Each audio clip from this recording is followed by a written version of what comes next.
অন্ধকার যখন জমাট বেঁধে কালো পাথরের মতো ভারী হয়ে ওঠে, তখন পৃথিবীর চেনা রূপটা চটচট করে খসে পড়ে। চারিদিকের বাতাস থমথমে, যেন কোনো এক অদৃশ্য পিশাচের নিঃশ্বাসে ভারী হয়ে আছে নিশীথপুরের সেই শ্মশান সংলগ্ন জঙ্গলটা। ঝিঁঝি পোকার ডাক আচমকাই বন্ধ হয়ে গেছে। জংলি লতাপাতার ফাঁক গলে চুঁইয়ে পড়ছে এক ফোঁটা দু ফোঁটা তরল, কিন্তু সেটা বৃষ্টির জল নয়, গাঢ় কালচে রক্ত। কিশোর, আলোটা আর একটু উঁচুতে তুলতো, মাটিটা না বড়ই পিচ্ছিল। তান্ত্রিক তারানাথের গম্ভীর গলা অন্ধকারের নিস্তব্ধতা ভেঙে গুঁড়িয়ে দিল। তাঁর ডান হাতে একখানা চকচকে খড়গ, কপালে লেপা শ্মশানের চিতাভস্য আর রক্তিম সিঁদুর। তারানাথের চেলা কিশোর একটা বড় লণ্ঠন কাঁপা কাঁপা হাতে তুলে ধরল। লণ্ঠনের হলদে আলোয় চারপাশের কুয়াশা যেন জীবন্ত সাপের মতো মোচড় দিয়ে উঠল। কিশোরের গলা শুকিয়ে কাঠ। সে বিড়বিড় করে বলল, ঠাকুরমশাই, গন্ধটা পাচ্ছেন? ঠিক যেন কোনো পচা লাশের। বুকটা গুলিয়ে উঠছে। চুপ কর, ভয় পেলেই শক্তি কমবে। মনে রাখিস, আমরা এখন জ্যান্ত মানুষের রাজ্যে নেই। তারানাথ থমকে উঠলেন, কিন্তু তাঁর চোখ দুটো বাজ পাখির মতো চারিদিকে ঘুরছে। ঠিক তখনই ডান দিকের একটা ঝোপের ভেতর ক্যাচর ক্যাচর করে একটা হাড় চেবানোর শব্দ হলো। তীব্র নারকীয় সেই শব্দ শুনে কিশোরের হাতের লণ্ঠনটা প্রায় পড়েই যাচ্ছিল। তারানাথ বাঁ হাত বাড়িয়ে কিশোরের কাঁধটা শক্ত করে চেপে ধরলেন। তার হাতের ছোঁয়াতেই যেন কিশোর একটু বল পেল। কে কে ওখানে? সামনে আয়। তারানাথ হাঁকলেন। তাঁর কণ্ঠস্বর চারিদিকের গা ছমছমে জঙ্গলে প্রতিধ্বনিত হয়ে ফিরে এলো। শব্দটা থেমে গেল। তার পর মুহূর্তেই কুয়াশা ভেদ করে একটা দীর্ঘ ছায়া এগিয়ে আসতে লাগলো। ছায়াটা যত কাছে আসছে, বাতাসে পচা মাংসের গন্ধটা তত তীব্র হচ্ছে। লণ্ঠনের আলো যখন সেই অবয়বটার উপর পড়ল, কিশোরের মুখ দিয়ে এক রুদ্ধশ্বাস চিৎকার বেরিয়ে আসতে গিয়েও আটকে গেল। আতঙ্কে তার চোখ দুটো কোটর থেকে বেরিয়ে আসার উপক্রম হলো।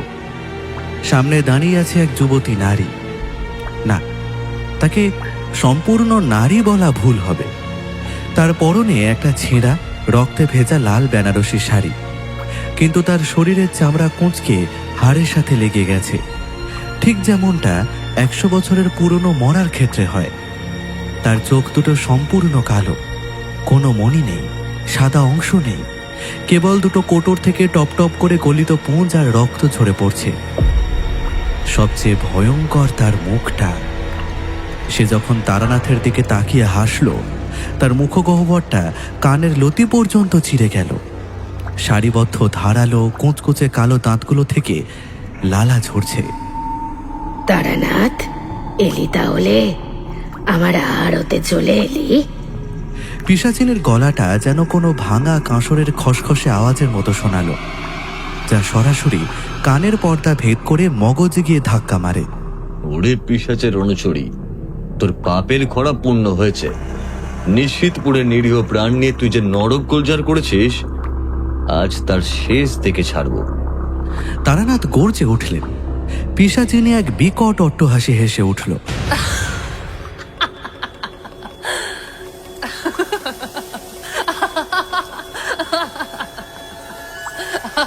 সেই হাসির চোটে চারপাশের বড় বড় গাছগুলো থরথর করে কাঁপতে লাগলো। সে শূন্যে প্রায় 4 হাত উপরে ভেসে উঠল। তার পা দুটো মাটি স্পর্শ করছে না, সম্পূর্ণ উল্টো দিকে ঘোরানো। সে তার খঞ্জরের মতো ধারালো কালো নখওয়ালা হাত দুটো বাড়িয়ে দিল তারানাথের দিকে। তবে রে শ্মশানের কীট, দেখ তবে আমার ক্ষমতা। পিশাচিনী চিৎকার করে উঠল, আর সঙ্গে সঙ্গে ঘটল সেই হাড়হিম করা কাণ্ড। শ্মশানের চারপাশের মাটি যেন চরচর করে ফেটে যেতে লাগলো। সেই ফাটা মাটির তলা থেকে উঠে আসতে লাগলো আধপোড়া গলিত একটার পর একটা কঙ্কাল আর লাশ। কারো হাত নেই, কারো মাথার খুলি অর্ধেক ভাঙা, কারো শরীর থেকে তখনও কাঁচা মাংস খুবলে পড়ছে। নিশীথপুর গ্রাম থেকে কদিন ধরে যে যুবতীরা নিখোঁজ হয়েছিল, এরা তারাই। সেই মৃতদেহের বাহিনী চারপাশ থেকে তারানাথ আর কিশোরকে ঘিরে ধরতে লাগলো। তাদের নখের হিংস্র আঁচড়ের শব্দ আর হাড়ের মটমট আওয়াজে গোটা জঙ্গলটা এক জীবন্ত নরকে পরিণত হলো। কিশোর আর্তনাদ করে উঠল। ঠাকুর মশাই, এরা যে আমাদের ছিঁড়ে খাবে, বাঁচান ঠাকুর মশাই। তারানাথ পিছু পা হলেন না। তিনি তার খড়গোটা বাঁ হাতে নিয়ে ডান হাতে পকেট থেকে এক মুঠো মন্ত্রপুত সর্ষে বের করলেন। মুখে বিড়বিড় করে এক ভয়ঙ্কর তান্ত্রিক মন্ত্র উচ্চারণ করতে লাগলেন তিনি। ওম ক্লিং ক্লিং কপালিনী রক্ত পিপাসিনী পিশাচ গ্রাসিনী ফট স্বাহা। মন্ত্র শেষ হতেই তিনি সর্ষেগুলো চারিদিকে ছড়িয়ে দিলেন। বাতাসে যেন আগুনের স্ফুলিঙ্গ ছুটে গেল। কিন্তু পিশাচিনীর সেই ভয়ঙ্কর লাল বেনারসি পরা রূপ আর মৃতদেহের দল আরও হিংস্র হয়ে উঠল। পিশাচিনী শূন্য থেকে সোজা ঝাঁপ দিল তারানাথের ঘাড় লক্ষ্য করে। তার নখগুলো ছুঁই ছুঁই করছে তান্ত্রিকের কণ্ঠনালী।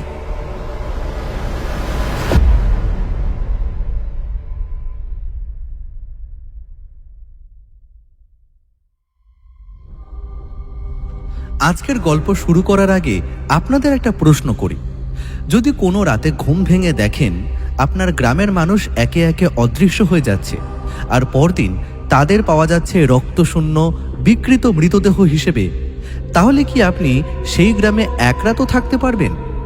বাংলাদেশ সীমান্তের কাছে অবস্থিত অভিশপ্ত গ্রামে ঠিক এমনই এক ভয়ঙ্কর আতঙ্ক নেমে এসেছিল। গ্রামের মানুষ জানতো না শত্রু কে, কারণ দিনের আলোয় সে ছিল সাধারণ একজন নারী, কিন্তু রাত নামলেই জেগে উঠত তার আসল রূপ, এক রক্ত পিপাসু পিশাচিনী। আর সেই পিশাচিনীর মুখোমুখি হতে এগিয়ে এসেছিলেন স্বয়ং তারানাথ তান্ত্রিক। আজকের গল্পে রয়েছে তন্ত্র সাধনা, শ্মশানের অন্ধকার রহস্য, পিশাচিনী আর মৃত্যুর সঙ্গে এক রুদ্ধশ্বাস লড়াই। তাই ঘরের আলো নিভিয়ে দিন, হেডফোন ব্যবহার করুন আর প্রস্তুত হয়ে যান এক ভয়ঙ্কর অভিজ্ঞতার জন্য। ভিডিওটি ভালো লাগলে অবশ্যই একটি লাইক করবেন, বন্ধুদের সঙ্গে শেয়ার করবেন, সাবস্ক্রাইব করে পাশে থাকা বেল আইকনটি চাপতে কিন্তু ভুলবেন না, কারণ আপনার একটি সাবস্ক্রাইব আমাদের আরও নতুন নতুন ভয়ঙ্কর গল্প নিয়ে আসতে উৎসাহ দেয়। তাহলে আর দেরি না করে চলুন প্রবেশ করি নিশীথপুরের সেই অভিশপ্ত অন্ধকারে।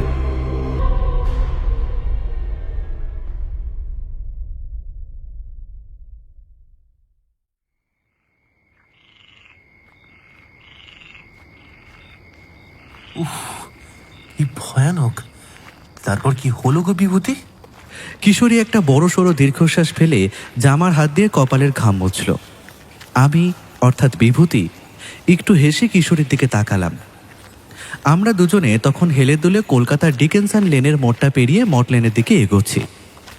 আকাশটা দুপুর থেকেই মেঘলা ছিল, এখন চারিদিক অন্ধকার করে থমথম করছে, যে কোনো মুহূর্তে বৃষ্টি নামবে। আমি বললাম, আরে তারপর কি হলো সেটা তো আজ ঠাকুরমশাইয়ের মুখ থেকেই শুনবো। তুমি যেরকম হাঁপাতে শুরু করেছো, মনে হচ্ছে পিশাচিনী তোমাকেই কামড়াতে এসেছিল। কিশোরী আমার কাঁধে একটা মৃদু ধাক্কা দিয়ে বলল, তুমি তো বড় রসিক হে বিভূতি। ওই চুনকাম খসে পড়া বৈঠকখানায় বসে যখন ঠাকুরমশাই গম্ভীর গলায় গল্প বলেন, তখন তোমারও বুকের ভেতরটা ঢিপ ঢিপ করে। আমি জানি না ভেবেছো? হ্যাঁ, প্রতি রবিবার এই একটা আশাতেই তো ছুটে আসি। হ্যাঁ, তা ঠিক বলেছ। আমি সায় দিলাম। আজ কিন্তু আবহাওয়াটাও একেবারে মানানসই। দেখেছো কেমন মেঘ ডেকে উঠছে? চলো চলো, আগে ঠাকুর মশাইয়ের জন্য চপ আর তেলে ভাজাটা বরং কিনে নি। ফাঁকা মুখে তো আর তন্ত্রের গূঢ় কথা জমবে না। আমরা দুজনে এসে দাঁড়ালাম মোড়ের মাথার সেই চপের দোকানটায়। কড়াইয়ে তখন গরম তেল ফুটছে, আর বেগুনি আলুর চপ ভাজার একটা চমৎকার গন্ধ বাতাসে ভাসছে। কিশোরী পকেট থেকে পয়সা বের করে দোকানদারকে বলল, দাদা গোটা জয়েক ভালো দেখে আলুর চপ আর কয়েকটা বেগুনি দাও তো দেখি, একদম কড়া করে ভাজবে। দোকানদার চপগুলো কাগজে মুড়ে আমাদের দিকে এগিয়ে দিল। গরম চপের ঠোঙাটা হাতে নিয়ে কিশোরী বলল, নাও বিভূতি, এবার পাসিং শো সিগারেটের দোকানটায় চলো।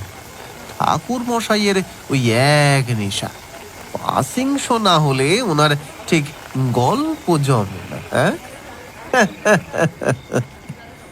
আমরা পাশের গুমটি দোকান থেকে এক প্যাকেট পাসিং শো সিগারেট কিনে নিলাম। ঠিক তখনই আকাশ ছিঁড়ে একটা তীব্র বিদ্যুতের রেখা খেলে গেল। গুড়গুড় করে মেঘ ডাকলো, আর তারপরেই ঝমঝম করে নামলো বৃষ্টি।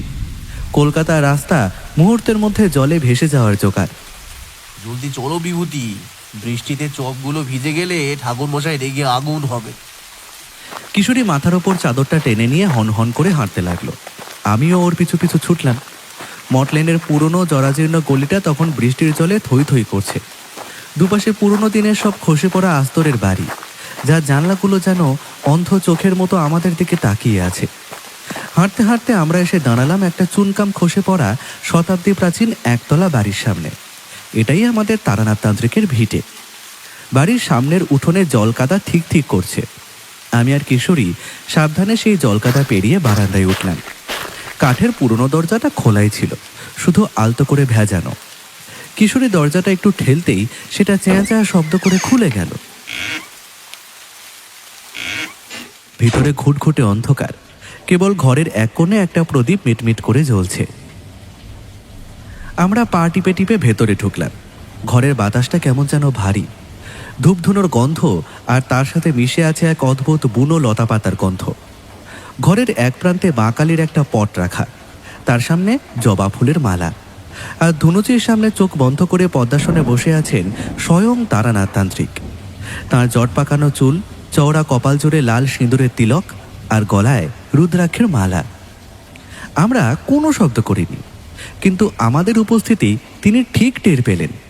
চোখ না খুলেই গম্ভীর গমগমে গলায় বললেন, এলে তাহলে তোমরা, এসো বসো। কিশোরী, বিভূতি, এই তোমাদের জন্যই অপেক্ষা করছিলাম। কিশোরী ফিসফিস করে বলল, ঠাকুর মশাই পুজোয় বসেছেন গো বিভূতি। আমরা এখন কথা না বলে বরং এখানটায় চুপচাপ বসি, কি বলো? আমরা ঘরের এক কোণে পাতা মাদরটার উপরে গুটিসুটি মেরে বসলাম। তারানাথ তখনও চোখ খোলেননি। তিনি বিড়বিড় করে তার পুজোর শেষ মন্ত্রগুলো উচ্চারণ করতে লাগলেন। তার হাতের মুদ্রাগুলো এত দ্রুত পরিবর্তিত হচ্ছিল যে লণ্ঠনের আলো আঁধারিতে মনে হচ্ছিল যেন এক অলৌকিক দৃশ্য খেলা করছে। কিছুক্ষণ পর তিনি মা কালীর চরণে প্রণাম জানিয়ে ধীরে ধীরে চোখ খুললেন। সেই চোখে ছিল এক অদ্ভুত জ্যোতি, যা দেখলে এক লহমায় ভক্তি আর ভয় দুই জাগে। তিনি আমাদের দিকে তাকিয়ে একটু হাসলেন, তারপরে বললেন, এ বিভূতি, বৃষ্টিতে ভেজনি তো? আর কিশোরী, তুমি তো দেখছি ঠোঙাটা বুকে চেপে ধরে আছো। এই সবগুলো গরম আছে তো? কিশোরী আহ্লাদিত হয়ে চপের ঠোঙা আর পাসিংশ সিগারেটের প্যাকেটটা তারানাথের সামনে এগিয়ে দিল। একদম গরম আছে ঠাকুর মশাই, আপনার জন্য মোড়ের মাথা থেকে কড়া করে ভেজে এনেছি। আর এই নিন আপনার পাসিংশ। বেঁচে থাকো বাবা, বেঁচে থাকো, তোমরা দীর্ঘজীবী হও। তারানাথ বেজায় খুশি হয়ে সাধুবাদ জানালেন। তিনি চপের ঠোঙাটা খুলে একটা বড় আলুর চপ মুখে পড়লেন।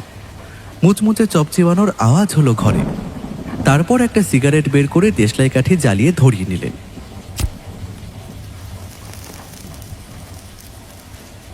এক ঝলক ঘন ধোঁয়া ঘরের বাতাসে ছড়িয়ে পড়ল। ঠিক তখনই বাইরে একটা বিকট শব্দে বজ্রপাত হলো। ঘরের জানলাগুলো খড়খড় করে নড়ে উঠল, যেন কোনো অদৃশ্য হাত ওগুলো ভেঙে ভেতরে ঢুকতে চাইছে। বিকেলের আলো পুরোপুরি মিলিয়ে গিয়ে ঘরটায় এক ভৌতিক অন্ধকার নেমে এসেছিল। কিশোরী আর সুযোগ হাতছাড়া করল না। সে একটু চেপে বসে বলল, ঠাকুর মশাই, এইরকম ঝড় বৃষ্টির সন্ধ্যায় আপনার এই পুরোনো দিনের কোনো একটা ভয়ঙ্কর অভিজ্ঞতার কথা বলুন। আপনি তো কত অলৌকিক সাধনা করেছেন, কত ভূত প্রেত পিশাচের মুখোমুখি হয়েছেন, আমাদের একটু বলুন। তারানাথ সিগারেটে একটা লম্বা টান দিলেন। ধোঁয়াটা ছাড়ার পরে ঘরের মিটিমিটি আলোর মধ্যে সেই ধোঁয়ার অবয়বটা কেমন যেন একটা কঙ্কালের মাথার মতো আকার নিয়ে পরক্ষণেই মিলিয়ে গেল। আমার আর কিশোরীর মেরুদণ্ড দিয়ে একটা হিমশীতল স্রোত বয়ে গেল। তারানাথ আমাদের দিকে চাইলে। তার দৃষ্টি যেন এই ঘর পেরিয়ে বহু দূরের কোনো এক অতীতে চলে গেছে। তিনি বলতে শুরু করলেন, তোমরা তো অনেক গল্পই শুনেছো আমার কাছে, কিন্তু আজ তোমাদের যে গল্পটা বলবো সেটা কোনো সাধারণ ভূত বা ডাইনির গল্প নয়। সেটা এক জীবন্ত বিভীষিকার কাহিনী। আজ থেকে বছর 30 আগের কথা। তখন আমি যুবক, তন্ত্র সাধনায় সদ্য সিদ্ধি লাভ করেছি। একদিন এই কলকাতার বৈঠকখানাতেই ঠিক এইরকম এক মেঘ কাটানো অমাবস্যার রাতে আমার কাছে এক যুবক এসে হাজির হয়েছিল। আমরা দুজনে নিঃশ্বাস বন্ধ করে শুনতে লাগলাম। বাইরে বৃষ্টির বেগ আরও বেড়ে গেল, যেন প্রকৃতির বুক ছিঁড়ে কোনো কান্না ভেসে আসছে এমন। তারানাথ বলতে লাগলেন, এই যুবকের নাম ছিল রঞ্জন। তার চেহারা দেখে আমি চমকে উঠেছিলাম। চোখ দুটো কোঠরে বসে গেছে, ঠোঁট শুকিয়ে কাঠ, আর সারা শরীরে এক তীব্র হিম শীতল আতঙ্কের ছাপ ছিল স্পষ্ট। সে ঘরে ঢুকেই আমার পা দুটো জড়িয়ে ধরে কেঁদে ফেলেছিল। আমি তাকে শান্ত করে বসিয়ে জিজ্ঞাসা করলাম, কি হয়েছে রঞ্জন? তোর এই দশা কেন? আর তুই কোথা থেকে আসছিস? রঞ্জন কাঁপা কাঁপা গলায় যা বলেছিল তা শুনে আমার মতো তান্ত্রিকের বুকটাও কেঁপে উঠেছিল। সে এসেছিল বাংলাদেশ সীমান্ত ঘেঁষা এক প্রত্যন্ত অভিশপ্ত গ্রাম থেকে। গ্রামটার নাম নিশিতপুর। রঞ্জন জানিয়েছিল নিশিতপুর গ্রামটি মানচিত্র থেকে প্রায় মুছে যেতে বসেছে এক ভয়ঙ্কর পিশাচিনীর গ্রাসে। কিন্তু সেই পিশাচিনী কোনো পুরনো প্রেতাত্মা নয়, সে এক জীবন্ত বিভীষিকা। তার ক্ষুধা মেটাতে গ্রামের পর গ্রাম উজাড় হয়ে যাচ্ছে। রঞ্জনের নিজের ছোট বোন রূপা কদিন আগে মাঝরাতে ঘুমন্ত অবস্থা থেকে হঠাৎ উঠে পড়ে। এক অদ্ভুত ঘোরের মধ্যে চোখ দুটো যেন পাথরের মতো স্থির। সে হেঁটে ঘর থেকে বেরিয়ে যায়। রঞ্জনা তার বাড়ির লোক টের পেয়েও যেন কিছুক্ষণের জন্য অবশ হয়ে পড়েছিল। কেউই নড়তে পারেনি। রূপা হেঁটে চলে যায় গ্রামের বাইরে সেই পরিত্যক্ত শ্মশান সংলগ্ন জঙ্গলটার দিকে। তারানাথ চপের আর একটা টুকরো মুখে দিয়ে চিবোতে চিবোতে বললেন, জানো বিভূতি, পরদিন সকালে রূপাকে যখন ওই জঙ্গলের ধারে পাওয়া গেল তখন তার শরীরে আর এক ফোঁটাও রক্তও অবশিষ্ট ছিল না। কেউ যেন অত্যন্ত নিখুঁত ভাবে কোনো ক্ষত না রেখে তার শরীরের সমস্ত রক্ত চুষে নিয়েছিল। আর তার চেয়েও ভয়ঙ্কর ব্যাপার কি জানো, রূপার বয়স ছিল মাত্র 18, কিন্তু তার মরা মুখ, তার চামড়া এমন কুঁকড়ে গিয়েছিল যেন সে বার্ধক্যের শেষ সীমায় পৌঁছে গেছে এমন। এক রাতের মধ্যে এক রূপবতী যুবতী বৃদ্ধা হয়ে মরে পড়ে রইল। কিশোরী ভয়ে আমার হাতটা শক্ত করে চেপে ধরল। ঘরের প্রদীপের আলোটা বাতাসে তখন কাঁপছে। তারানাথ আবার বলতে লাগলেন, রঞ্জনের মুখ এই বর্ণনা শুনে আমি আমার হুঁকো আর সিগারেটের শেষ টান দিয়ে ভাবতে লাগলাম। আমি বুঝলাম এটা কোনো সাধারণ টুকটাক বা গ্রাম্য ডাইনি বিদ্যার কাজ নয়। এর পেছনে রয়েছে মহাশ্মশানের এক প্রাচীন নিষিদ্ধ সাধনার বিকৃতি। কোন এক অশুভ শক্তি মানুষের রক্ত আর আয়ু হরণ করে নিজেকে টিকিয়ে রাখছে। আমি আর স্থির থাকতে পারলাম না। রঞ্জনকে বললাম, চল আমি যাব তোর গ্রামে।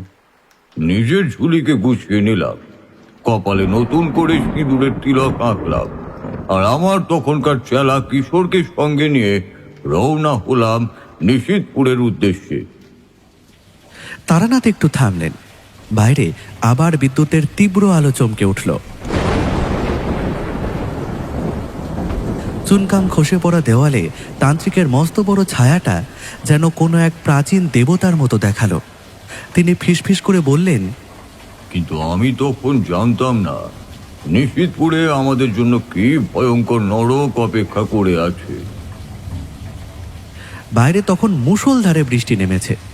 মটলেনের সেই পুরনো একতলা বাড়ির ভাঙা জানলা দিয়ে ছাট এসে পড়ছে ঘরের মেঝেতে। কিন্তু আমাদের সেদিকে খেয়াল ছিল না। আমি আর কিশোরী মন্ত্রমুগ্ধের মতো তাকিয়েছিলাম ঠাকুরমশাইয়ের দিকে। তিনি তার পাসিং শো সিগারেটের প্যাকেটে আঙুল দিয়ে মৃদু টোকা মেরে আর একটা সিগারেট বের করলেন। দেশলাইয়ের কাঠিটা জ্বালানোর সঙ্গে সঙ্গে যে আলোটুকু ফুটল তাতে তার মুখের বলিরেখাগুলো যেন আরও গভীর, আরও রহস্যময় দেখালো। ধোঁয়া ছেড়ে ঠাকুরমশাই বলতে লাগলেন,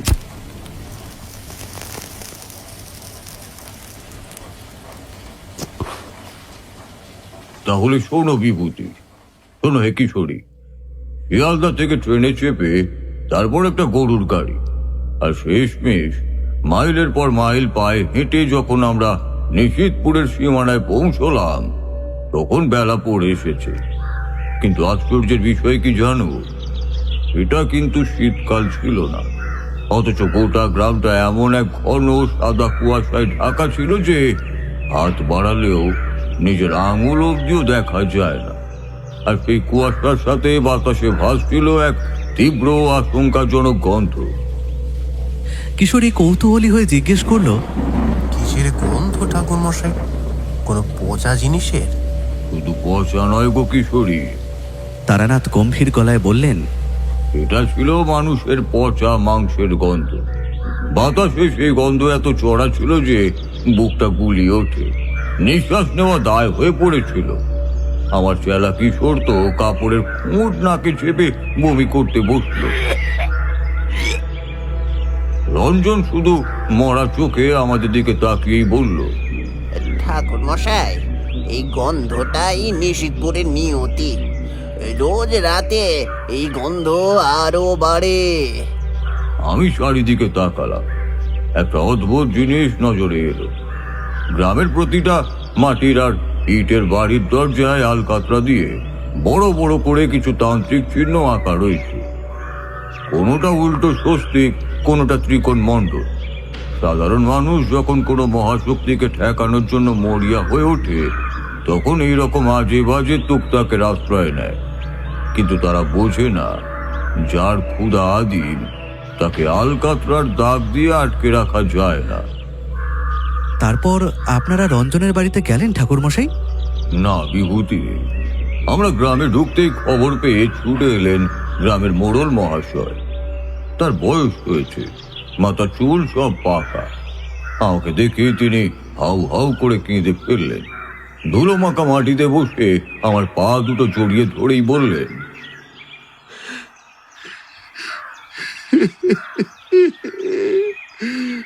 বাবা তারানাথ, আপনি আমাদের বাঁচান। এই গ্রামে আর কেউ বাঁচবে না। প্রতি রাতে নিশিতপুরের আকাশে একটা নারকীয় কান্নার আওয়াজ ভেসে আসে। সেই কান্না মানুষের নয়, কোনো কোনো পশুরও নয়। ঠিক যেন এক ডাইনি হাসতে হাসতে কাঁদছে।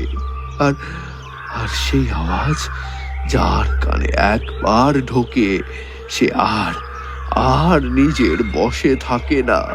সে সে সম্মোহিত হয়ে ঘরের দরজা খুলে অন্ধকারের দিকে হেঁটে চলে যায়। আর পরদিন সকালে ফেরে তার রক্তহীন কুচকে যাওয়া লাশ।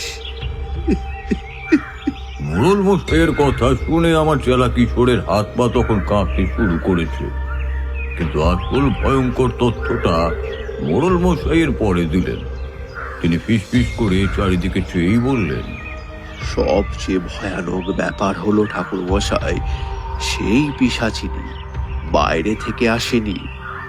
সে এই গ্রামে কোনো এক রূপবতী নারীর ছদ্মবেশ ধরে আমাদের মধ্যে ঘুরে বেড়াচ্ছে। দিনের আলোয় সে সাধারণ মানুষের মতোই ধান ভাঙে, জল আনে, সবার সাথে কথা বলে। কিন্তু কিন্তু সূর্য ডুবলে তার ভেতরের সেই আদিম ক্ষুধার্ত পিশাচ রূপ জেগে ওঠে। সে গ্রামের যুবতীদের রূপ আর যুবকের আয়ু হরণ করে নিজেকে চিরযৌবন করে রাখছে। কিন্তু আমরা জানি না সে কে। আমাদের নিজেদের ঘরের মেয়েদের দিকেও এখন আমরা সন্দেহের চোখে তাকাচ্ছি।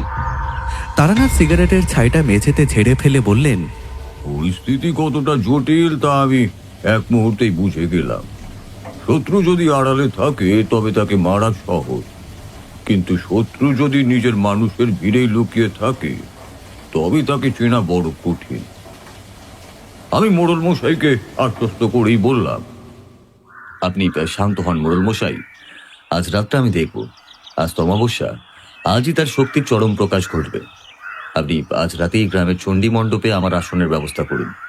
আর গ্রামের সমস্ত মানুষকে বলে দিন আজ রাতে যেন কেউ কোনো অবস্থাতেই ঘরের দরজা না খোলে, কানে তুলো দিয়ে যেন সবাই শুয়ে থাকে।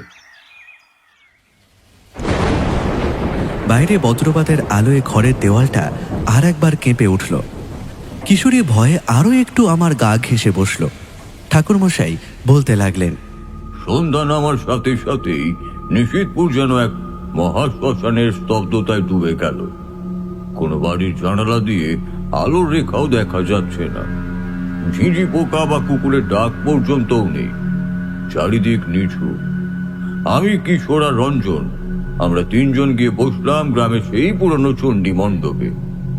মণ্ডপের চারিদিকে খিলানগুলো ভাঙা, ছাদ দিয়ে আকাশ দেখা যায়। আমি মণ্ডপের মাঝখানে আসন পাতলাম। ঝুলি থেকে বের করলাম মন্ত্রপুত কালো সর্ষে। পঞ্চমন্দির আসনের পবিত্র ছাই আর মহাশ্মশানের চিতাভস্য। সেই ছাই আর সর্ষে দিয়ে চণ্ডী মণ্ডপের চারিদিকে একটা বড় সুরক্ষা বলয় তৈরি করলাম। কিশোরকে বললাম, মনে রাখিস কিশোর, যতক্ষণ না আমি বলবো তুই এই বলয়ের বাইরে এক পাও বাড়াবি না। এই বলয়ের ভেতর কোনো অশুভ শক্তি ঢুকতে পারবে না। কিন্তু তুই যদি নিজের ইচ্ছায় বাইরে যাস তবে তোকে বাঁচানোর সাধ্য আমার থাকবে না। রাত যত বাড়তে লাগলো কুয়াশা ঘন হতে শুরু করলো। মণ্ডপের খুঁটিতে ঝোলানো হ্যারিকেনের আলোটা এই কুয়াশার চাদরে ঢেকে গিয়ে নিস্তেজ হয়ে পড়ল। রাত তখন ঠিক 12টা। তখন বাতাস আচমকা থমকে গেল। ওই তীব্র পচা গন্ধটা আবার ফিরে এলো। তবে এবার তার তীব্রতা ছিল 100 গুণ বেশি। নাকে কাপড় দিয়েও সেই গন্ধ আটকানো যাচ্ছিল না। ঠিক তখনই শুরু হলো সেই বিভীষিকা। দূরের শ্মশানের দিক থেকে একটা আওয়াজ ভেসে আসতে লাগলো। প্রথমে মনে হলো কেউ যেন খুব মৃদু সুরে গুনগুন করে গান গাইছে। অতি প্রাকৃতিক, মধুর, অথচ এক আর হিম করা কণ্ঠের গান। এই সুরে এমন একটা টান ছিল যে সাধারণ মানুষের মন নিমেষের মধ্যেই অবশ হয়ে যাবে। কিন্তু গানটা যত কাছে আসতে লাগলো তার ভেতরে সুরটা বদলে গেল। সেটা আর মধুর রইল না, সেটা এক বিকট তীক্ষ্ণ চিৎকারে পরিণত হলো, যা সরাসরি কানের পর্দা ভেদ করে মগজের রগগুলোতে গিয়ে হাতুড়ির মতো আঘাত করতে লাগলো। ও ঠাকুর মশাই! রঞ্জন আর কিশোর দুজনেই একসাথে আর্তনাদ করে উঠল। তারা নিজেদের দুই কান হাত দিয়ে চেপে ধরে চণ্ডী মণ্ডপের মাটিতে লুটিয়ে পড়ল। তাদের চোখ মুখ যন্ত্রণায় নীল হয়ে গেছে। আমি দেখলাম তীব্র শব্দের চাপে কিশোর আর রঞ্জনের নাক দিয়ে ফোঁটা ফোঁটা কাঁচা রক্ত ঝরতে শুরু করেছে। তারা যন্ত্রণায় ছটফট করছে, কিন্তু সুরক্ষা বলয় ছেড়ে বেরোতে পারছে না। আমি আর দেরি করলাম না, আসন থেকে উঠে দাঁড়ালাম। ডান হাতে তুলে নিলাম আমার সেই মন্ত্রপুত খড়গ। কপালে হাত ঠেকিয়ে মা কালীকে স্মরণ করলাম। ঠিক তখনই চণ্ডী মণ্ডপের ঠিক বাইরে কুয়াশার ঘন সাদা চাদরটা দুভাগে ভাগ হয়ে গেল। আর সেই কুয়াশার মধ্যে থেকে ধীর পায়ে হেঁটে এলো এক অনিন্দ সুন্দরী নারী। তারানাথ একটু থামলেন। কিশোরী ফিসফিস করে জিজ্ঞেস করলো, ঠাকুরমশাই, সেই কি পিশাচিনী? হ্যাঁ কিশোরী, সেই। তার পরনে ছিল একটা জমকালো লাল বেনারসি শাড়ি, গা ভর্তি সোনার গয়না, কপালে বড় করে সিঁদুরের টিপ, ঠিক যেন কোনো জমিদার বাড়ির নতুন বউ। কিন্তু ভালো করে লক্ষ্য করতেই আমার চোখ আটকে গেল তার পায়ে। তার পা দুটো মাটি স্পর্শ করছে না, সে মাটি থেকে প্রায় 1 হাত শূন্যে ভেসে রয়েছে। আর তার পায়ের পাতা দুটো সম্পূর্ণ উল্টো দিকে ঘোরানো। তার চোখের মণি দুটো কুচকুচে কালো, যার মধ্যে কোনো জীবনের চিহ্ন নেই। এ আমার সুরক্ষা বলয়ের ঠিক ওপরে এসে দাঁড়ালো। আমাকে দেখে এসে এক মোহময়ী হাসি হাসলো, কিন্তু সেই হাসির আড়ালে যে মৃত্যু লুকিয়ে আছে তা বুঝতে আমার আর বাকি রইল না। তারানাথ একটা লম্বা দীর্ঘশ্বাস ফেলে বললেন, আমি খড়গটা উঁচিয়ে ধরেই বললাম, তোর ছদ্মবেশ আমি চিনে ফেলেছি পিশাচিনী। দিনের আলোয় তুই গ্রামের মানুষের রক্ত চুষিস আর রাতেই নরক রূপ ধারণ করিস। আজ আর তোর নিস্তার নেই। আমার কথা শুনে সুন্দরী নারী সেই মোহময়ী মুখটা এক পলকে বদলে গেল, আর তারপরেই যে দৃশ্যটা দেখলাম তা দেখার জন্য আমি নিজেও প্রস্তুত ছিলাম না বিভূতি। বাইরে মেঘের ডাকটা এবার আরো গুড়ু গুড়ু করে উঠল। মটলেনের পুরনো আস্তানাটার জানলার পাল্লা দুটো বাতাসের ধাক্কায় খটখট করে আছড়ে পড়ল দেওয়ালে। কিশোরী চমকে উঠে আমার হাতটা আরো জোরে চেপে ধরল। ঠাকুরমশাই কিন্তু সম্পূর্ণ অবিচল। তিনি ধীর হাতে তার পাসিংশো সিগারেটের ছাইটা মেঝেতে টোকা দিয়ে ফেললেন। ঘরের মিটিমিটি জ্বলতে থাকা প্রদীপের আলোয় তার মুখের গম্ভীর ভাবটা দেখে আমাদের বুকের ভেতরটা যেন আরো গুরু গুরু করতে লাগলো। ঠাকুরমশাই বলতে লাগলেন, তাহলে শোনো হে বিভূতি আর কিশোরী, চণ্ডী মণ্ডপে সেই সুরক্ষা বলয়ের ওপারে দাঁড়িয়ে থাকা সেই মোহময়ী সুন্দরী নারী যখন আমার কথা শুনল, তার মুখের সেই রূপ এক লহমায় কর্পূরের মতো উড়ে গেল। তার চোখ দুটো থেকে হঠাৎ করেই টক টক করে গলিত পুঁজ আর কালচে রক্ত ঝরতে শুরু করলো। আর সে যখন মুখটা হা করলো, তখন দেখলাম তার মুখ গহ্বরটা দুপাশের কানের লতি পর্যন্ত চড়চড় করে ছিঁড়ে গেল। ভিতর থেকে বেরিয়ে পড়লো সারিবদ্ধ ধারালো কুচকুচে কালো দাঁত, ঠিক যেন একটা জীবন্ত করাত। কিশোরী একটা ঢোক গিলে বলল, ও ঠাকুর মশাই, সে কি বলয়ের ভেতরে ঢোকার চেষ্টা করলো? হ্যাঁ, চেষ্টা নয় গো কিশোরী, সে খ্যাপা পশুর মতো আছড়ে পড়ল। সে এক বিকট নারকীয় চিৎকার করে আমার তৈরি ওই সর্ষে আর চিতা ভস্যের সুরক্ষা বলয়ের ওপর ঝাঁপিয়ে পড়ল। আর সঙ্গে সঙ্গে ঘটলো এক অলৌকিক কাণ্ড। বলয়ের ছাই আর সর্ষের ছোঁয়া লাগতেই চারিদিকে তীব্র আগুনের স্ফুলিঙ্গ ছুটে গেল। নেচে রঙের আগুন ছিটকে গিয়ে লাগলো পিশাচিনীর গায়ে। তার বেনারসি শাড়ি আর গায়ের চামড়া পুড়তে শুরু করলো, আর সেই পোড়া চামড়া থেকে নীল ধোঁয়া বেরোতে লাগলো। যন্ত্রণায় সে যে চিৎকারটা করলো, তাতে মনে হলো গোটা নিশিতপুর গ্রামটা ভূমিকম্পে দুলছে। আমি জিজ্ঞেস করলাম, তাহলে তো বলটা কাজ করছিল ঠাকুরমশাই? সে তো ভেতরে ঢুকতে পারছিল না। পারছিল না বিভূতি, কিন্তু পিশাচের বুদ্ধি আর ক্ষমতা মানুষের কল্পনার অতীত। সে যখন দেখলো বলয় ভেদ করে সে নিজে ঢুকতে পারছে না, তখন সে চণ্ডী মণ্ডপের সামনে শূন্যে ভেসে উঠে আকাশের দিকে মুখ করে দুহাত তুলে এক অদ্ভুত ভাষায় মন্ত্র পড়তে লাগলো। সেই ভাষা মানুষের নয়, কোনো চেনা তান্ত্রিকেরও নয়। সে যেন পাতালের কোনো অন্ধকারের শক্তিকে ডাকছিল। আর সেই ডাক শেষ হতেই নিশিতপুরে ওই কুয়াশা আরো ঘন, আরো কালো হয়ে উঠল। তারানাথ সিগারেটে একটা দীর্ঘ টান দিয়ে ধোঁয়া ছাড়লেন। ধোঁয়ার কুণ্ডলিটা ঘরের ছাদে গিয়ে আছড়ে পড়ল। তিনি বললেন, তারপরের দৃশ্যটা ছিল চরম বিভীষিকার।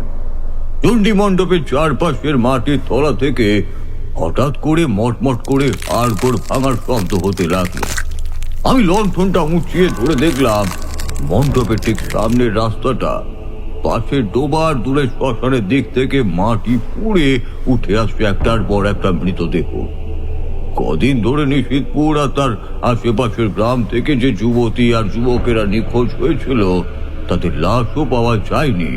তারা সবাই আজ মাটি পুড়ে জেগে উঠছে। কিশোরীর চোখ দুটো আতঙ্কে কপালে উঠল।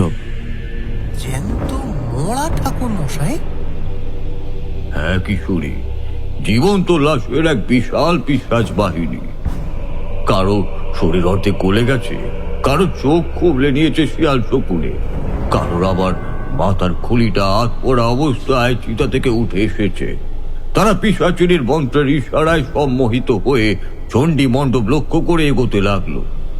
100-200 না জানি কত মৃতদেহ। তারা চারপাশ থেকে মণ্ডপটাকে ঘিরে ফেললো। তাদের পচা মাংসের গন্ধ আর নখের খড়খড় আওয়াজে কান পাতা দেয়। সেই লাশের দল এবার দলে দলে এসে সুরক্ষা বলয়ের ওপর আছড়ে পড়তে লাগলো। আমি রুদ্ধশ্বাসে জিজ্ঞেস করলাম, কিন্তু বলয় তো তাদেরও আটকে দেওয়ার কথা, তাই না ঠাকুরমশাই? তারানাথ মাথা নাড়লেন। আটকা ছিল বিভূতি। একটা লাশ বলয় ছুঁতেই আগুনে পুড়ে ছাই হয়ে যাচ্ছিল।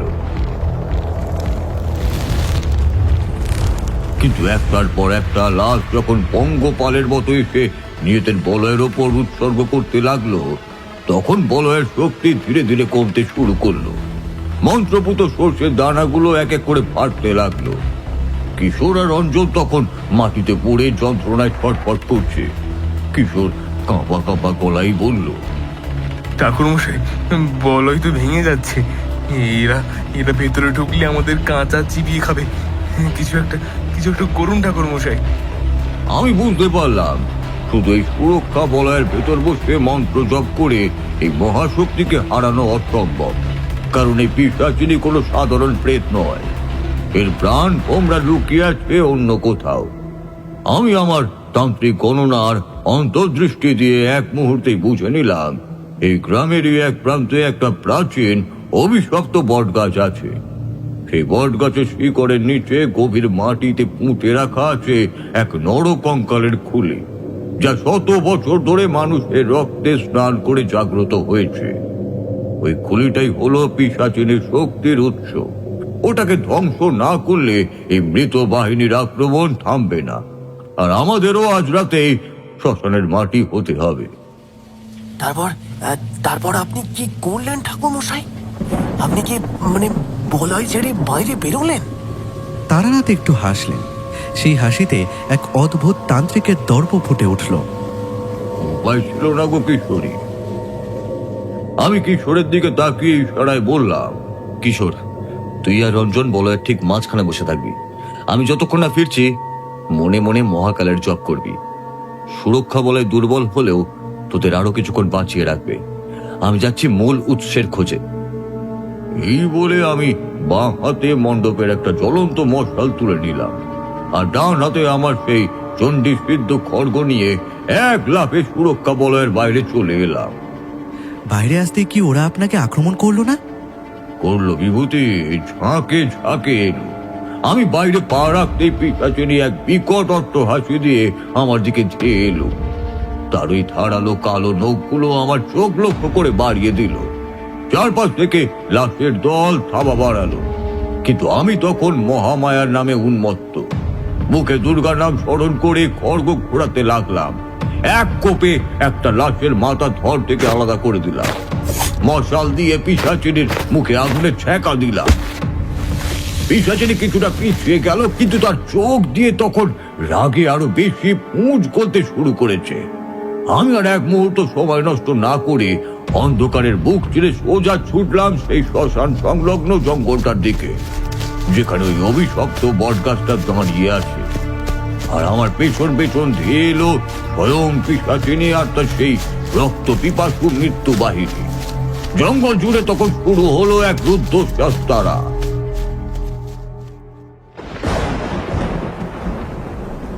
বাইরের ঝড়টা যেন এবার আরো হিংস্র রূপ ধারণ করল। মটলেনের পুরনো একতলা বাড়ির ভাঙা ছাদ বেয়ে দু এক ফোঁটা জলের কণা আমাদের মাদুরের উপরে এসে পড়ছে, কিন্তু সেদিকে আমাদের বিন্দুমাত্র ভ্রুক্ষেপ নেই। ঠাকুরমশাইয়ের ঘরের সেই মিটিমিটি প্রদীপের আলোয় চারপাশের দেওয়ালের কালো ছায়াগুলো যেন জীবন্ত হয়ে উঠছিল। কিশোরী ভয়ে হাত দিয়ে নিজের মুখটা আধো চেপে ধরে ঠাকুরমশাইয়ের দিকে তাকিয়ে রইল। ঠাকুরমশাই পাসিং শো সিগারেটে আর একটা লম্বা টান দিয়ে বিষণ্ণ অথচ গম্ভীর গলায় বলতে লাগলেন, তাহলে শোনো হে বিভূতি আর কিশোরী, আমি যখন চণ্ডী মণ্ডপে সুরক্ষা বলয় ছেড়ে এক হাতে জ্বলন্ত মশাল আর অন্য হাতে চণ্ডী সিদ্ধ খড়গ নিয়ে অন্ধকারের বুক চিরে ছুটতে শুরু করলাম, তখন আমার পেছনে ছুটে আসছিল এক নারকীয় তাণ্ডব। নিশীথপুরের সেই শ্মশান সংলগ্ন জঙ্গলটার ভেতরে আমি যত ঢুকছিলাম, কুয়াশা যেন ততই জমাট বেঁধে কালো পাথরের মতো ভারী হয়ে উঠছিল।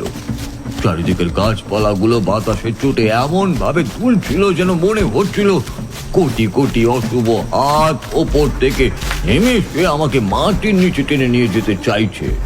পিশাচিনী কি আপনার ঠিক পেছনে ছিল ঠাকুরমশাই? একদম খাড়ি নিঃশ্বাস ফেলছিল গো বিভূতি।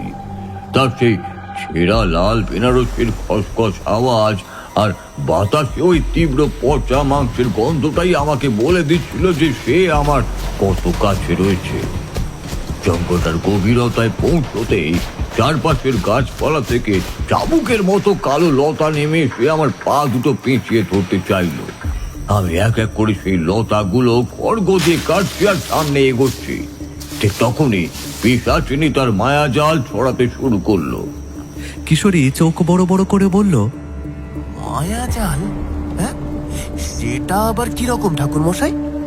তান্ত্রিক মায়াজাল বড় ভয়ঙ্কর জিনিস হে কিশোরী। তারানাথ দীর্ঘশ্বাস ফেলে বললেন, চোখের পলকে আমার চোখের সামনের চেনা জঙ্গলটা উধাও হয়ে গেল। আমি দেখলাম আমি যেন 1 মাইলের পর মাইল বিস্তৃত রক্ত গঙ্গার মাঝখানে দাঁড়িয়ে আছি। চারিদিকে কেবল ফুটন্ত লাল রক্ত, আর সেই রক্তের ভেতর থেকে শত শত কাটা হাত পা আমার দিকে ছটফট করে এগিয়ে আসছে। তারপরের মুহূর্তেই আমার চারপাশটা দাউ দাউ করে জ্বলন্ত আগুনের কুণ্ডে পরিণত হলো। মনে হচ্ছিল আর এক পায়ে গেলে আমি পুড়ে খাক হয়ে যাব। কিন্তু আমি তো সাধারণ মানুষ নই। আমি মহামায়ার চরণের ধুলো মাথায় নিয়ে বের হয়েছি। আমি চোখ বন্ধ করে কপালে হাত টেকিয়ে জপ করতে লাগলাম। ওম হুইং হ্রিং ক্লিং চামুন্ডায় বিচ্ছে। মন্ত্রের তেজে এক লহমায় পিছনে সেই মায়ার পর্দা ছিঁড়ে কান কান হয়ে গেল। আমি চোখ খুলে দেখলাম আমি দাঁড়িয়ে আছি সেই প্রাচীন অভিশপ্ত বট গাছটার ঠিক সামনে। আমরা দুজনে নিঃশ্বাস বন্ধ করে শুনতে লাগলাম। বাইরে আবার একটা কান ফাটা শব্দে বিদ্যুৎ চমকে উঠল। তারানাথ বলতে লাগলেন, এই বট গাছটা ছিল এক জীবন্ত রাক্ষস। তার ছুরিগুলো মাটির দিকে এমন ভাবে নেমে এসেছে যেন এক একটা চটা পাকানো কঙ্কালের হাত। আর সেই গাছের গোড়া থেকে বেরোচ্ছিল ওই তীব্র পচা গন্ধের মূল উৎস। আমি আর সময় নষ্ট না করে মশালটা মাটিতে পুঁতে রেখে খড়গ দিয়ে বট গাছের গোড়ার মাটি খুঁড়তে শুরু করলাম। ঠিক তখনই পেছন থেকে একটা চিৎকার ভেসে এলো। আমি ঘুরে তাকানোর আগেই পিশাচিনী শূন্য থেকে সোজা ঝাঁপ দিল আমার ওপর।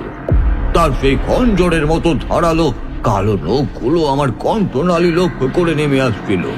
আমি চট করে পাশে সরে গেলাম, কিন্তু তার একটা নখ আমার ডান কাঁধে এসে লাগলো। জামা ছিঁড়ে ফিনকি দিয়ে রক্ত ছুটে এলো, কিন্তু আমি সেই যন্ত্রণাকে গায়ে মাখালাম না। আমি রুদ্ধশ্বাসে বললাম, তারপর আপনি মাটি খুঁড়ে সেই জিনিসটা পেলেন? হ্যাঁ বিভূতি। তারানাথ তার বসা চোখে এক অদ্ভুত তীব্র দৃষ্টি ফুটিয়ে তুললেন।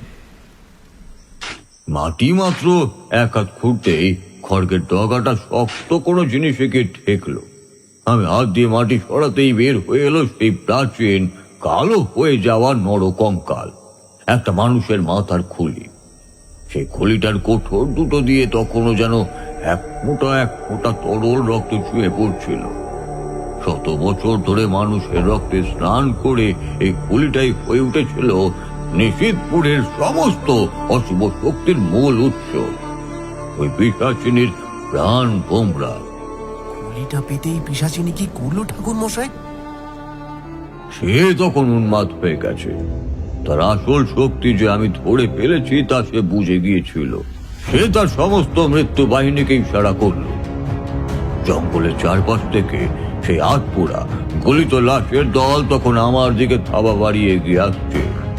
আর পিশাচিনী নিজে তার সেই কানে লতি পর্যন্ত ছেঁড়া মুখটা হা করে সারিবদ্ধ ধারালো কালো দাঁত বের করে আমার ঘাড় কামড়ে ধরার জন্য শেষবারের মতো শূন্য থেকে ঝাঁপ দিল।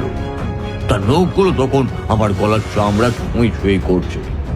আমি জানতাম এই 1 সেকেন্ডের ভগ্নাংশে নির্ধারিত হবে নিশিতপুরের ভাগ্য আর আমাদের জীবন মৃত্যু। তারানাথ একটু থামল। সিগারেটের শেষ অংশটা ঘরের কোণে ছাইদানিতে নিভিয়ে দিয়ে তিনি আমাদের দিকে তাকালেন। এই ভয়ানক লড়াইয়ের আসল রহস্য এবং তার চূড়ান্ত পরিণতি কি হয়েছিল তা শোনার জন্য আমি আর কিশোরী তখন ভয়ে আর উত্তেজনায় কাঁপছি। বাইরে ঝড় বৃষ্টির তাণ্ডব এবার যেন চরমে উঠল। মটলেনের পুরনো আস্তানার জরাজীর্ণ দেওয়ালগুলো বিদ্যুতের তীব্র আলোয় বারবার সাদা হয়ে উঠছিল, আর তারপরেই এক একটা কান ফাটা কর্কর শব্দে চারদিক কেঁপে উঠছিল। ঘরের কোণে রাখা কালির পটের সামনে প্রদীপের শিখাটা বাতাসের ঝাপটায় থরথর করে কাঁপছে, যেন যে কোনো মুহূর্তে নিভে যাবে। আমি আর কিশোরী মাদুরের ওপর পাথরের মূর্তির মতো বসে আছি।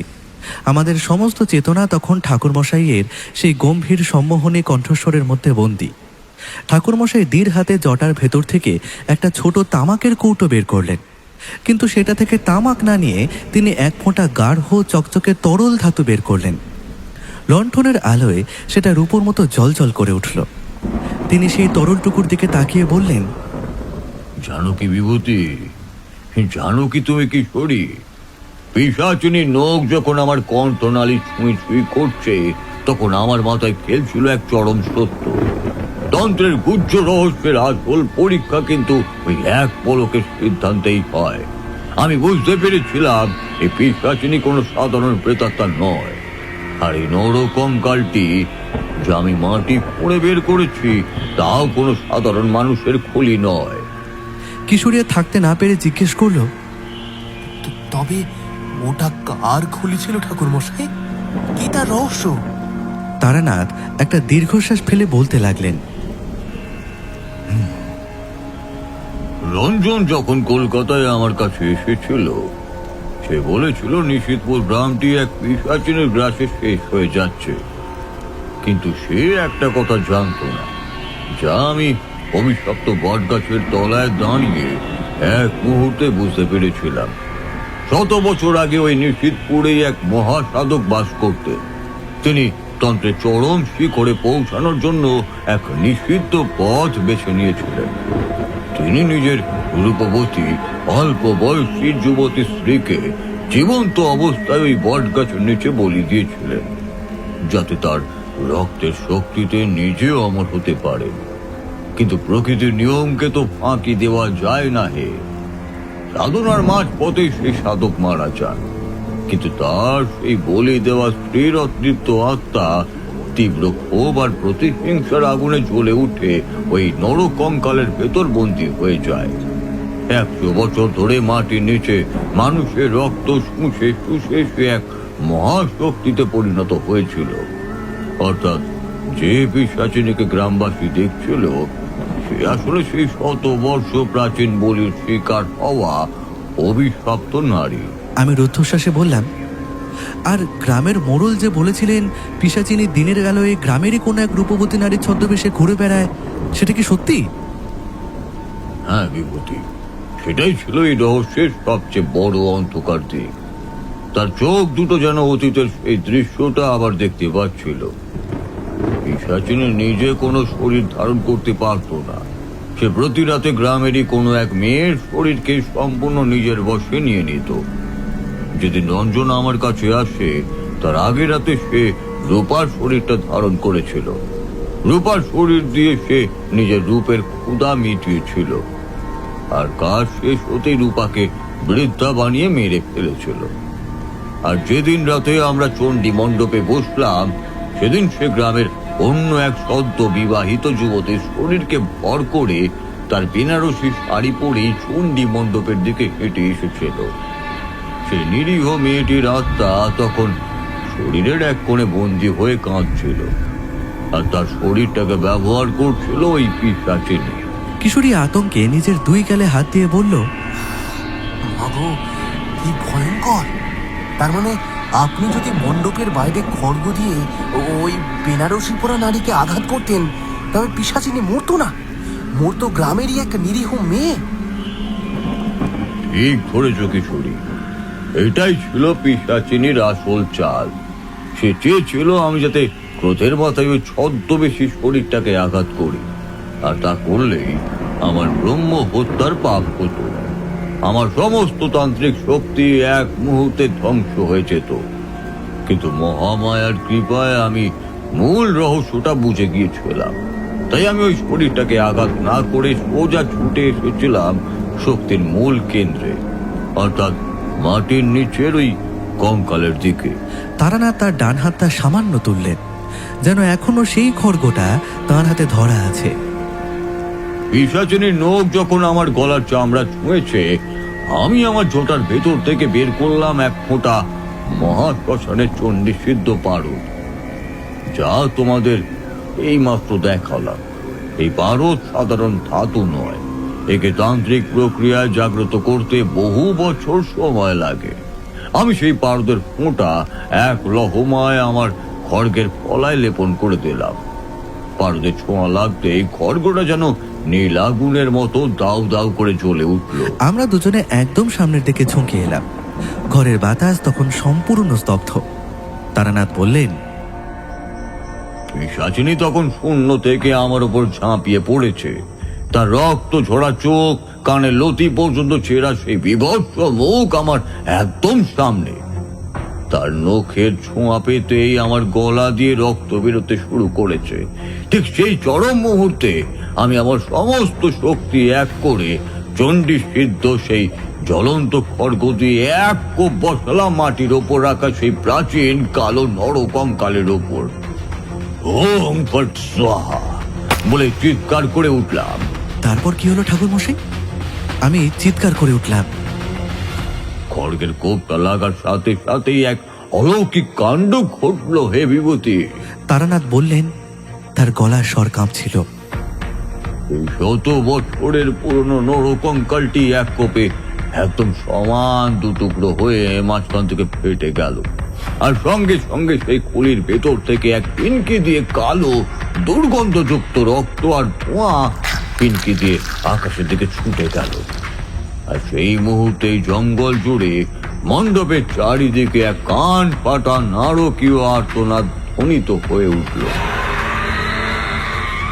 সেই চিৎকার মানুষের নয়, কোনো পশুর নয়। মনে হলো যেন স্বয়ং নরকের কোনো দরজা ভেঙে কোনো পিশাচ চিৎকার করছে। তারানাথ একটা লম্বা শ্বাস নিয়ে বললেন,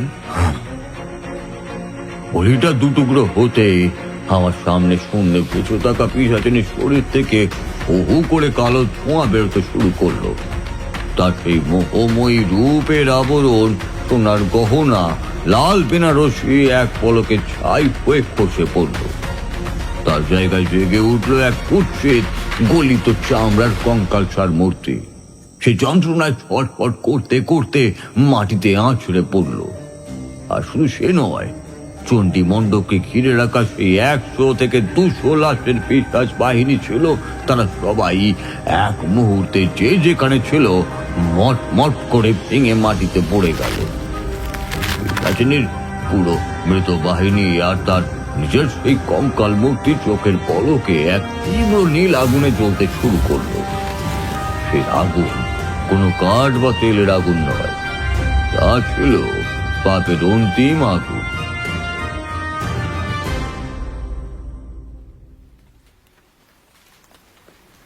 ঠাকুর মশাই একটু থামলেন। ঘরের প্রদীপটা এবারে একটু স্থির হলো। বাইরে ঝড় বৃষ্টির শব্দটাও যেন একটু কমে এসেছে। আমরা বুঝতে পারলাম নিশীথপুরের সেই বিভীষিকার প্রহর এবার শেষের দিকে। কিন্তু গল্পের শেষ ভাগ এবং তারানাথের মনে রয়ে যাওয়া সেই চিরকালের আশঙ্কাটুকু শোনার জন্য আমরা অপেক্ষা করতে লাগলাম।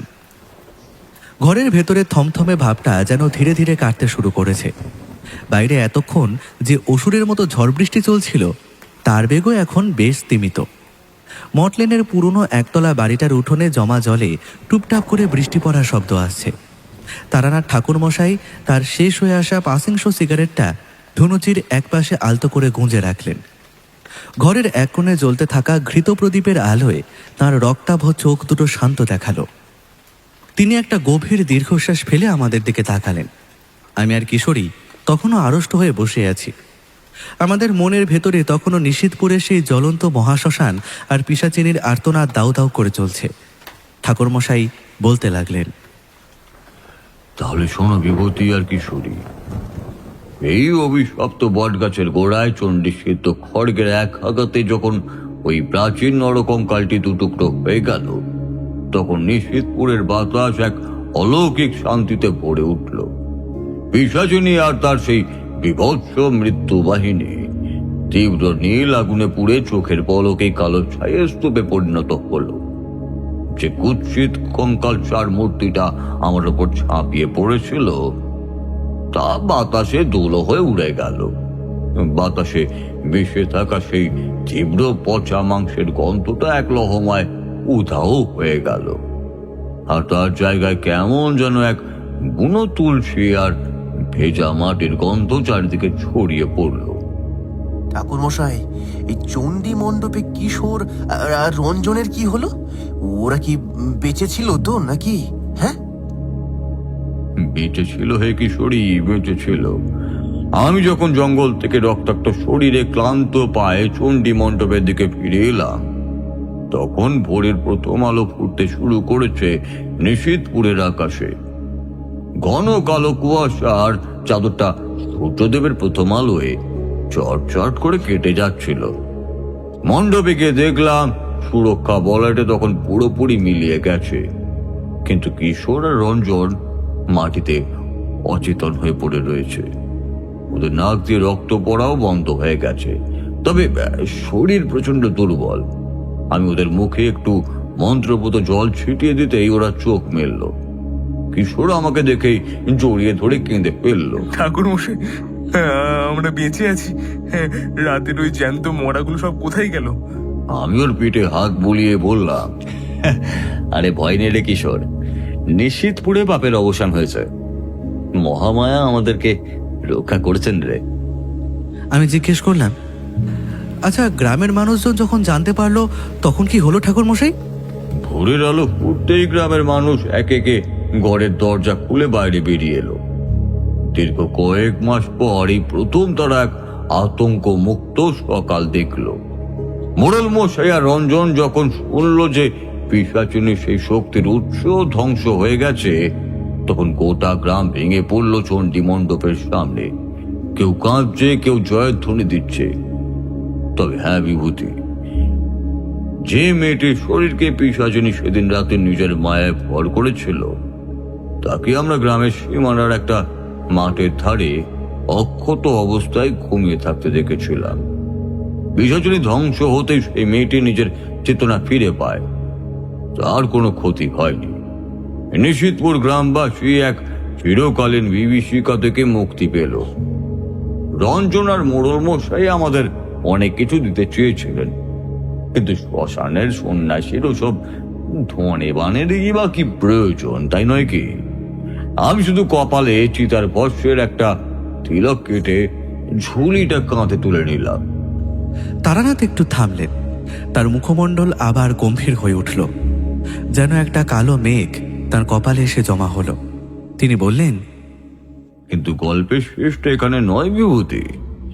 নিশীথপুরের মানুষ আনন্দ উৎসব করছিল, কিন্তু আমার মনটা শান্ত ছিল না।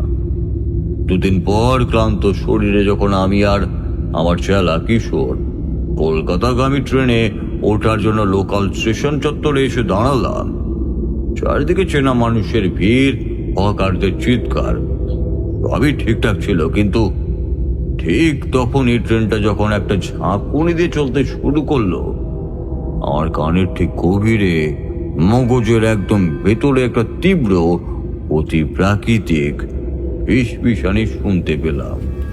কিসের ফিসফিসানি ঠাকুর মশাই? তারানাথ তান্ত্রিকের গলাটা এক ধাক্কায় যেন অনেক নিচু আর থমথমে হয়ে গেল। তিনি বললেন, সেই ফিসফিসানি আর কারণ নয় গো কিশোরী, তা ছিল নিশীথপুরের সেই পিশাচিনীর শেষ অট্ট হাসির প্রতিধ্বনি। সে যেন আমার কানের গভীরে খুব চেনা গলায় খসখসে আওয়াজেই বলে গেল, তারানাথ, তুই শুধু আমার একটা রূপ ধ্বংস করেছিস, কিন্তু মানুষের মনের লোভ, পাপ আর তন্ত্রের বিকৃতি যতদিন থাকবে, আমি ততদিন বেঁচে থাকব। আমি আবার ফিরবো, অন্য কোনো গ্রামে, অন্য কোনো নামে, অন্য কোনো ঘোর নিশীথ রাতে। ঠাকুর মশাই চুপ করলেন। ঘরের ভেতরে একটা অখণ্ড নীরবতা নেমে এলো। আমাদের মনে হলো বাইরে যে ঝড় বৃষ্টি কমে এসেছে তা যেন এক সাময়িক শান্তি। অন্ধকারের ওপারে কোনো নিশীথ রাতে আবার কোন পিশাচিনী জেগে উঠবে তা কে জানে। রাতের অন্ধকার তখন অনেক বেড়েছে। কলকাতার বুকে 12টার তলোয়ার তখন নেমে এসেছে ঘড়ির কাঁটায়। আমি আর কিশোরী আসন ছেড়ে উঠলাম। আমাদের বুকের ভেতরটা তখন এক অজানা আশঙ্কায় কাঁপছে। আমরা দুজনে নিচু হয়ে তারানাথ তান্ত্রিকের চরণে সশ্রদ্ধ প্রণাম জানালাম। তিনি আমাদের মাথায় হাত রেখে আশীর্বাদ করলেন। ভালো থেকো তোমরা, এই সাবধানে বাড়ি যাও। মনে রেখো, অন্ধকারকে ভয় পেতে নেই, কিন্তু অন্ধকারের ভেতরের পাপকে কখনো প্রশ্রয়ও দিতে নেই। আমরা ধীর পায়ে নিঃশব্দে সেই বৈঠকখানা ঘর থেকে বেরিয়ে এলাম। মঠ লেনের অন্ধকার বারান্দায় বসে ঠাকুরমশাই তাঁর শান্ত গভীর দৃষ্টিতে রাতের মেঘলা আকাশের দিকে চেয়ে রইলেন। তার হাতের পাশিংস সিগারেটের শেষ ধোঁয়াটুকু অন্ধকারের বুকে এক রহস্যময় কুণ্ডলি পাকিয়ে ধীরে ধীরে বাতাসে মিলিয়ে গেল। সেদিন বাড়ি ফিরতে অনেক রাত হয়ে গিয়েছিল, তবে আবারও একখানা এমন গল্প শোনবার ঝোঁক থেকে আমাদের গিয়েছিল বই কি।